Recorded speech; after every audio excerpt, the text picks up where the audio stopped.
Yeah. in ways that you may not recognize. It was interesting in the example. You have an American PhD. Now, no disrespect to Americans, because actually, when you watch the film Don't Look Up, which I did, and it was the last one, the last film I ever intended to watch, because I can't stand Leonardo DiCaprio. But when I watched that about 4 years ago, it's like, America can still laugh at itself. Britain can't anymore. Hasn't been able to for at least 5 years. But to try and find exactly the right words. So, I know enough about America.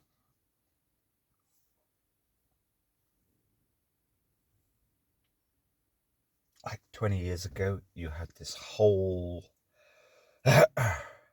new ecosystem there of the worst of science. In fact, I understand the science of the mind.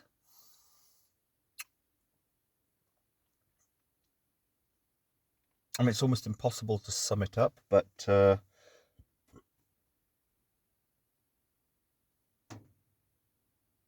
see, America is a place where, right, just sitting in a place like this, a quarter of the people coming up and down here, and I've got no interest in here, but where I used to live, 15, 20 years ago, you'd start to encounter people obsessed. OCD. OCD is a real illness, or rather, a real, what's the right word? Syndrome. It doesn't mean it's innate, doesn't mean it's permanent. All of these things, or almost all of them, no British scientist or American scientist can ever say they're a phase. I was under stress in 2002. The worst stress there is. Lies, no one's ever accused me of anything abusive or sexy. But made up, horrible, lawfare untruths. So petty and small, but I'd had a perfect life with my kid. Anyway, it's like, what's going on? And the worst of all is when you select a lawyer who you think is a goodie. She has the Guardian Helen Tank in her humble office. It's like, okay, this one's probably all right.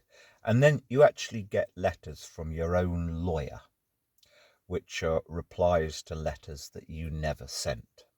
In other words, even the lawyers have gone mad. It's 2002. Now, that caused me over 6 months, 9 months to be so more than unmoored inside.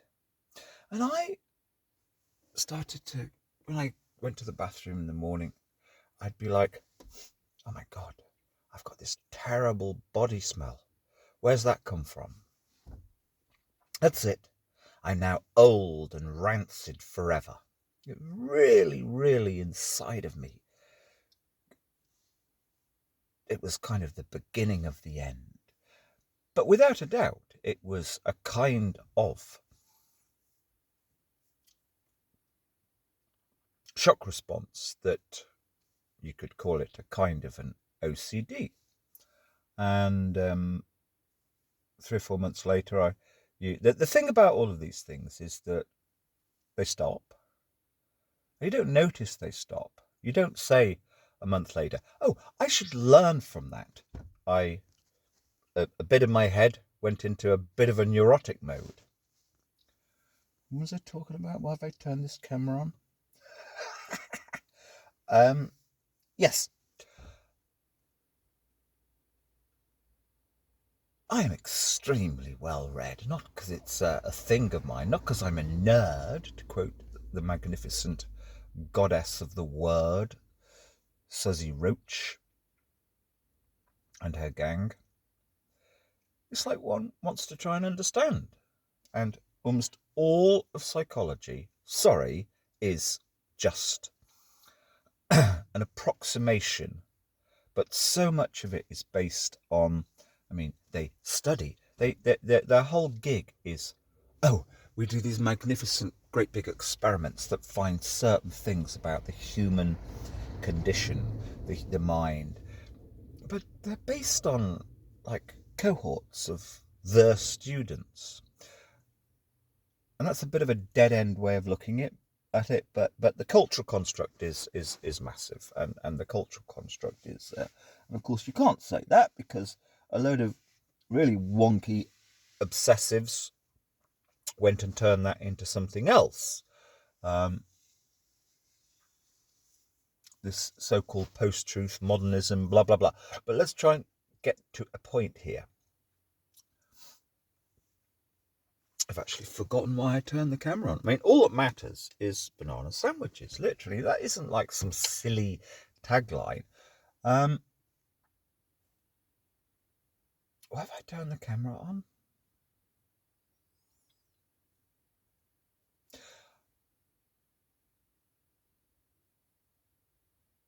For a decade, the great majority, in fact, I mean, it's 15 years, of what we hear through our public conversation, that is supposed to be the more grown up, with some authority, has been increasingly based on, now I know what I was going to say. Yes. So it's like, even where I used to live, it's like this obsessive, compulsive hygiene, germs. I had a really good friend who, I couldn't believe it after I'd known him a few years. A real tough guy, lad from the valleys, but very admirable man. I went round to his house one day with my daughter, and it's quite clear that he developed really quite serious OCD based on hygiene. I've got to, yeah, that's right. He made some toast, but was so obsessed about the toast couldn't be put down on the absolutely mirror-like kitchen countertop without a piece of tissue. Now, the point is, I know, and I'm sure there are statistics, but so much more of that, so many more of these syndromes arose in America. That's not, that's just a reality. These syndromes are a reaction. Well, if you have Charles Manson, never mind Altamont, then never, which is said to be the moment it all went bad, never mind blah blah blah and whatever. Your people, or a portion of them, become so brittle inside, and it manifests in these syndromes that come along. And America, no disrespect to especially one American, is, no, like, I'd love to know what happened to her. But if you kind of are aware of America, the real America, the day-to-day America, the America of how people actually behave, how often do they clean their car, how obsessive are they about. Now, if you look at, like, van films, I mean, this is just, a recent thing, only in that I was a year ago on behalf of two okay British women, both of whom were thinking about spending or getting a bit freer of the beast, middle class women. If you look at van films, anybody who's making a van film in America, which has become so trendy now, their surfaces are obsessively always clean. It's all about cleaning and chemicals to keep things clean. Now, forget the chemical element. It's this absolute obsession with cleanliness. And I, for a few years in my 20s, kind of almost began to fall into that. And then I realized, no, it's not just life is too short. It's like, this is a symptom of, well, it's all about a neurotic need to over-control your environment. I'm sorry, this is throughout America. And you have leading so-called public intellectuals in the public conversation in Britain, who've endlessly now the last, I mean, it's about half of the documentaries. Let's just call them documentaries. And documentaries are important. I know that. I mean, the Horizon series in the 70s and 80s were just magnificent. You learned from them. They were really like my favourite thing on television. But at least half of the documentaries in Britain for the last decade, and it's just got so much more. It's all like, well, unless we've got the American PhD expert in that particular theory, because it's all just theory, then we're not doing our job properly.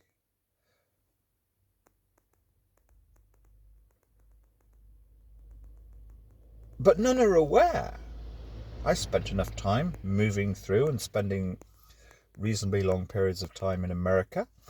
Even I worked in the West Indies, but like could get free or cheap flights up to America to get away from the madness of the West Indies, which was a completely fake place. Yeah, go to America, have a few days up there, for God's sake.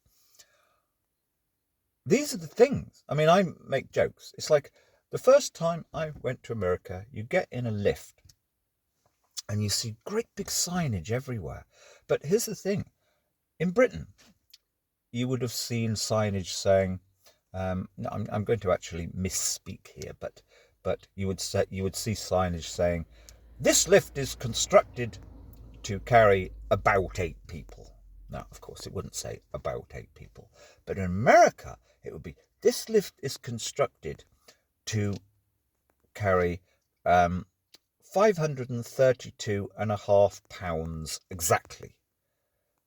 America was obsessed with this. If you will quantify it to the closest number, then you're in control. And it's all about false control. It's all about a false sense of control. Because the funny thing about America is it's much more like this illusion of control, but it's much more messy underneath. I mean, the law is all over the place. And yet everywhere you go, if you have anything, if you inquire, if you put your nose into what is the legal system, you will see, like, you don't just get arrested for count 1, you get arrested. I mean, they're obsessed. You're indicted under statute 10976.7 subsection A.33. It is so, I'm not saying this very well, but just, it's extraordinary. However, I just heard the most wonderful thing. A French woman speaking. And I'm going to actually put her talk up with this.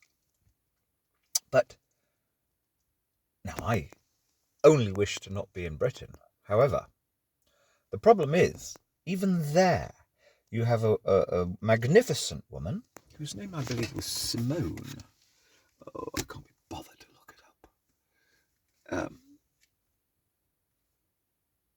No, it wasn't. Leila Slimani. Yeah, who was talking about the subtlety of language. But the problem is, and she was talking about, anyway, I'm going to have to listen to it again because I just briefly caught it, but it was magnificent. But the problem is, here, this whole region, we no longer have shared languages because groups of people, and it is a kind of OCD, attempting to take forward humanity in a certain ways. I spent a year ago, I spent 2 or 3 months with a pretty okay woman. This is all we spoke about, and she completely agreed. In fact, it was really funny that we were so on the same page about this. Like, oh no, they've stolen that word, manifest. or they've stolen that word, they've stolen that word, they've stolen that word, they've taken a word, no, space. Okay, I mean, what on earth does this word space even mean? Okay, if you're in the suburbs or a built-up area, or even this whole peninsula, there aren't many public rooms. There really aren't. Why are you calling that a space? You got a room that's got a fucking door on it, but no, it's all the language has been. And what did she say? She said, yeah, Babel. It's like there's a kind of Babel out there, but I'm not actually interested, even though I've no interest in Britain, because Britain is beyond hope. All we're doing is just importing, well, the Americans. It's quite clear. We don't really want to be around in Trumpistan anymore. Let's try and get a fucking visa and go to Britain. That's clearly what's happened. And of course, they bring in expertise at getting funding for their university courses and blah, blah, blah.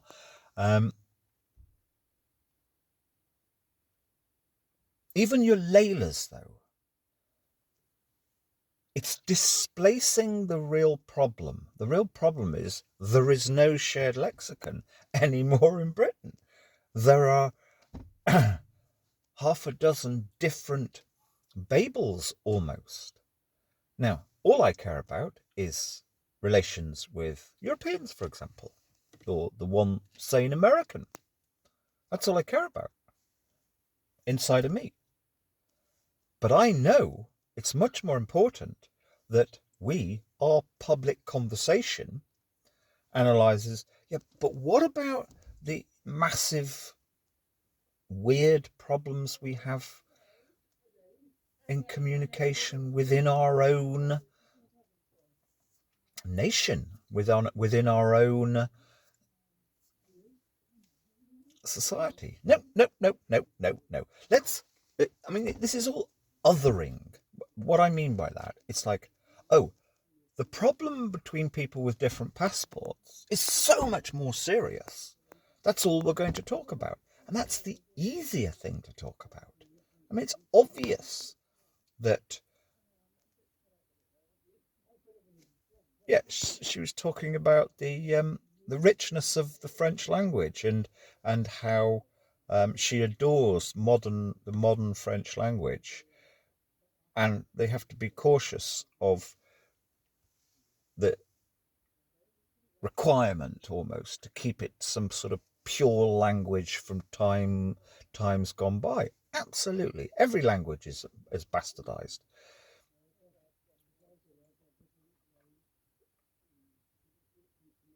But that's not the point that actually matters. The point that actually matters is that